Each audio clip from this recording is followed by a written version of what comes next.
Oke, Assalamualaikum warahmatullahi wabarakatuh.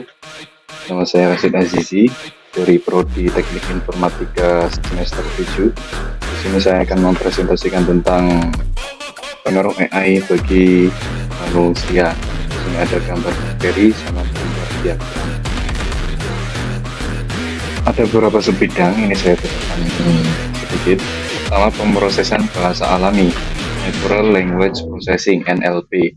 Ini adalah cabang AI yang berfokus pada bagaimana mesin memahami, merespon, dan berinteraksi dalam bahasa manusia, misalnya chatbot atau Google Translate. Kalau contoh aplikasi NLP, jadi contohnya sudah ada yang di atas tadi, Google Translate dan chatbot ataupun Bing Chat dan lain-lain. ChatGPT itu adalah termasuk ke dalam Natural Language Processing atau NLP. Secara fungsi, NLP itu berfokus pada pengembangan bahasa dan algoritmanya itu menyangkut manusia sendiri. Yang kedua ada robotika. Robotika adalah AI yang berfokus pada desain dan implementasi mesin yang dapat berinteraksi dengan lingkungan fisiknya, seringkali dengan cara yang menyerupai manusia atau hewan. Ambil contoh, ada suatu pabrik yang memperkerjakan mesin yang sudah diprogram dengan algoritmanya itu lebih produktif, robotika canggih.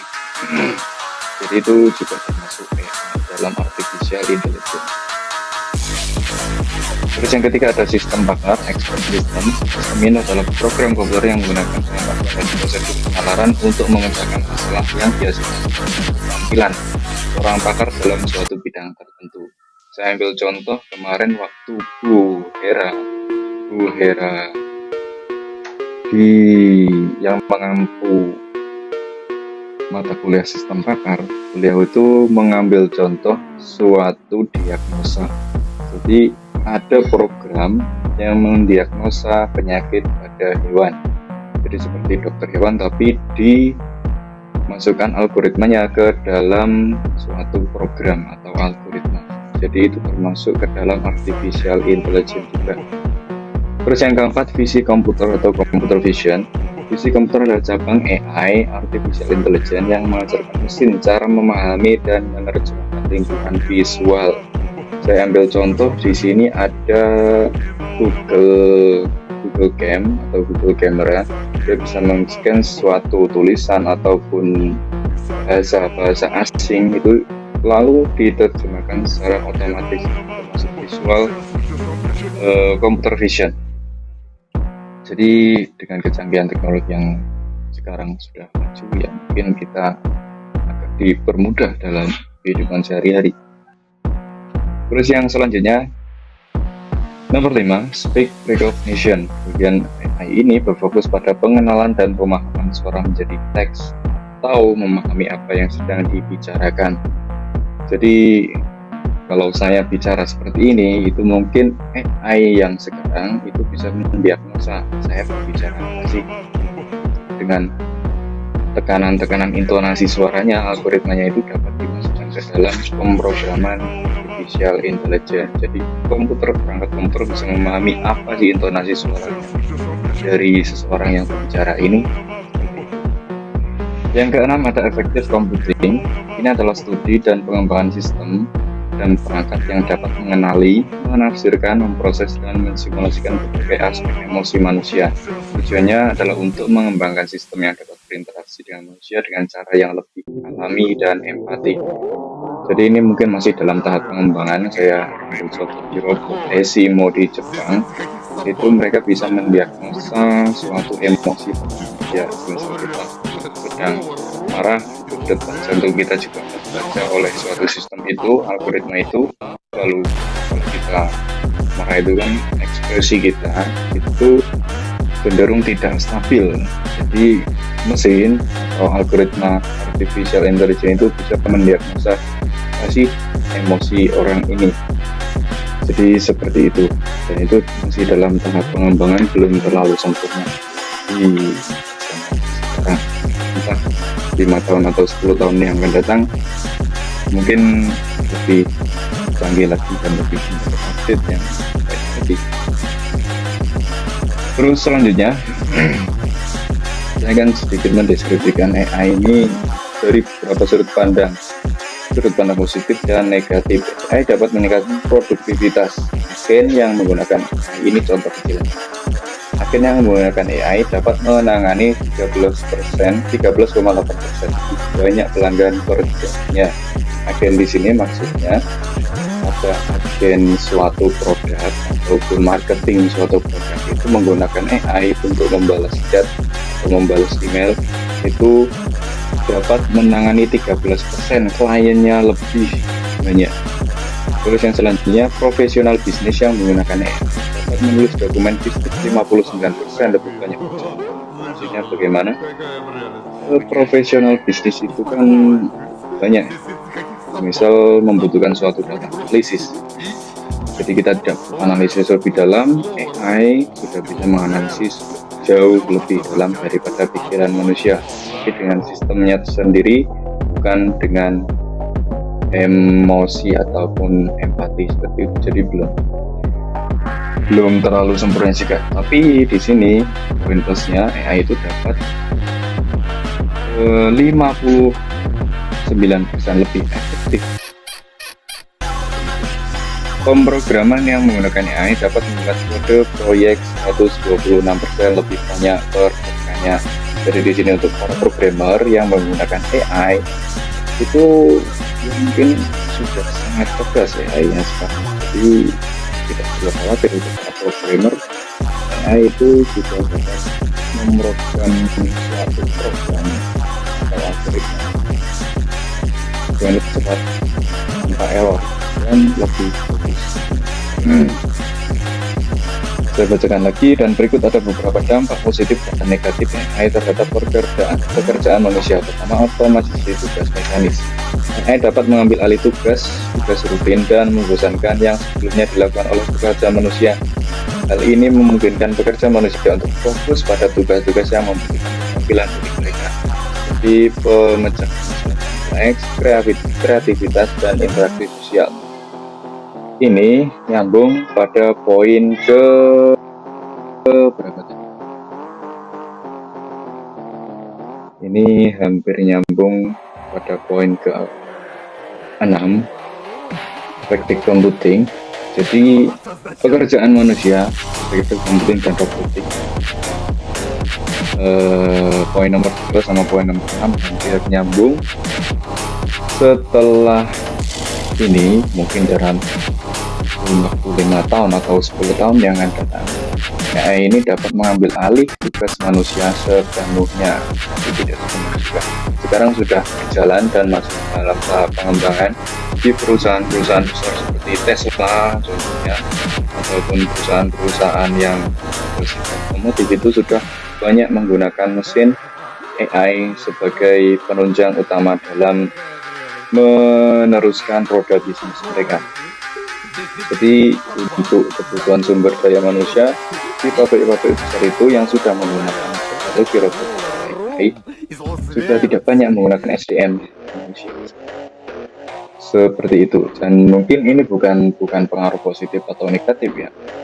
Ini pengaruhnya termasuk netral. Jadi antara positif dan negatif itu ya sama-sama berimbang gitu. Itu yang biasa kita kenalkan.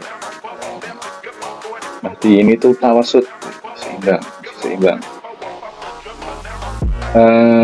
Yang jadi masalah, bukan yang jadi masalah, tapi yang jadi pertimbangan di sini, penggunaan sumber daya manusia itu tetap dibutuhkan karena AI ini belum dapat memahami sepenuhnya emosi manusia ataupun daya kreativitas yang dialami manusia atau emosi manusia. Jadi mereka tetap membutuhkan sumber daya manusia untuk kreativitas dan interaksi sosial juga. Mereka tetap menggunakan sumber daya manusia. Jadi untuk diplomasi ke perusahaan lain atau diplomasi ke pemerintahan itu mereka tidak bisa menggunakan AI. Tapi AI itu adalah bagian penting, tapi yang jauh lebih penting adalah si pengoperasi atau operator dari AI. Terus yang selanjutnya, yang kedua, ini ada efisiensi dan produktivitas. Dengan mengadopsi AI, pekerjaan dapat dilakukan dengan efisien dan produktif. AI dapat membantu dalam analisis data, pengambilan keputusan, dan pengelolaan tugas yang kompleks. Mungkin ini setuju dengan ini. Analisis data itu membutuhkan waktu kita berpikir secara teoritis dan secara klasik. Menggunakan AI atau menggunakan kecerdasan buatan ini, artificial intelligence, bisa memudahkan analisis dalam pengelolaan dan pengambilan keputusan. Di sini kalau statement ini pengambilan keputusan, saya agak tidak setuju dengan AI. Ya mungkin pertimbangan AI lebih baik kan tentang analisis, tapi pengambilan keputusan itu baru bisa didasari dengan hubungan kita dengan sesama manusia. Jadi tidak serta-merta data yang dikeluarkan oleh artificial intelligence itu bisa dengan akurat dapat menentukan sesuatu untuk mengambil keputusan. Pengelolaan tugas yang kompleks ini mungkin tugas yang kompleks itu pengumpulan suatu data itu bisa mudah didistribusikan. Ketika peningkatan kualitas hidup dengan otomasi tugas yang bersifat mekanis, pekerja manusia dapat mengalami peningkatan kepuasan kerja dan kualitas hidup. Ya mungkin saya sendiri dari pandangan sudut pandang saya sendiri tidak setuju dengan pernyataan ini, karena peningkatan kualitas hidup itu harus didasari dengan kita manusia itu merasa hidup. Jadi kalau manusia hidup hanya untuk bersenang-senang ataupun cuma berleha-leha ke sana ke sini, dan kita cukup mengandalkan mesin untuk mengerjakan semua tugas yang kita miliki, itu menurut saya pribadi agak keliru, karena di situ kita menghilangkan suatu esensi kita sebagai manusia yang harus bergerak dan berinteraksi secara sosial.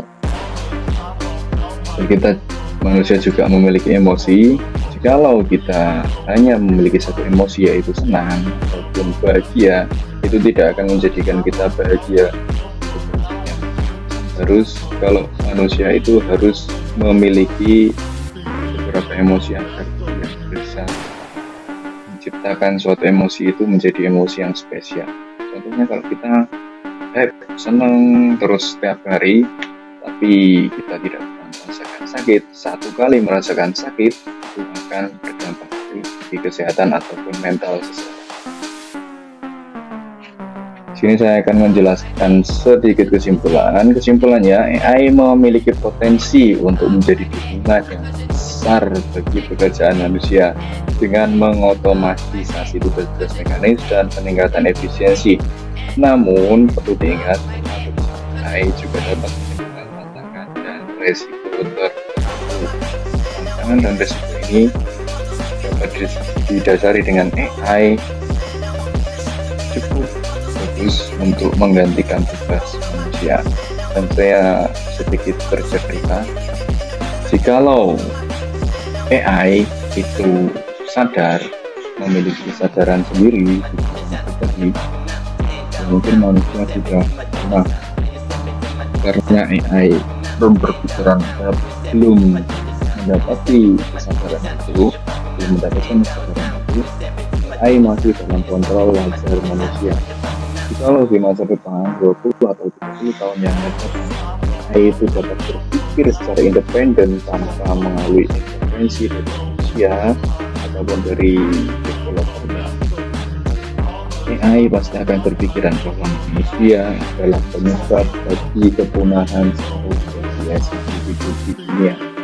Jadi untuk mengembalikan ekosistem itu, AI akan berpikir bahwa pemusnahan separuh atau seluruh manusia itu akan terjadi seperti di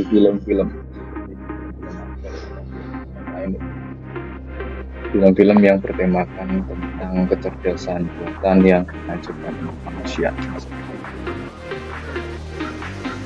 Mungkin cukup itu saja yang dapat saya sampaikan dalam presentasi kali ini. Mohon maaf tadi belum saya sebutkan tentang kuliahnya. Di sini saya presentasikan tentang artificial intelligence yang diampu dengan mata kuliah kecerdasan buatan yang diampu oleh data akhir. Cukup itu saja, dan